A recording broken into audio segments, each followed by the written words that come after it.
Ես սկզբնական փուլում հաշվի առնելով այն, որ հանցագործները բացահայտված չեն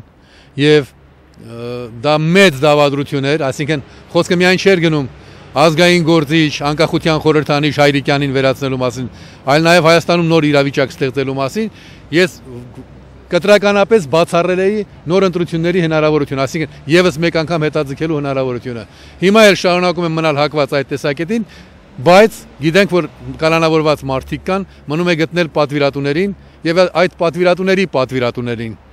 Այդ դեպքում ես կարող եի 100%-ով ասել, որ չէ, չեմ շարունակի։ Հիմա թույլ տվեք այդ հարցի մասին մի փոքր վերապահումով խոսել։ Նախ եղել եմ շատ վճռական, որ ես տերորիստների գործիքը չեմ դառնա, բայց երբ տերորիստները արդեն բացահայտված են, նշանակում է իրավիճակը մի քիչ փոխվել է։ Առայժմ ես գնում եմ ընդամենը երկշաբաթյա երկարացման։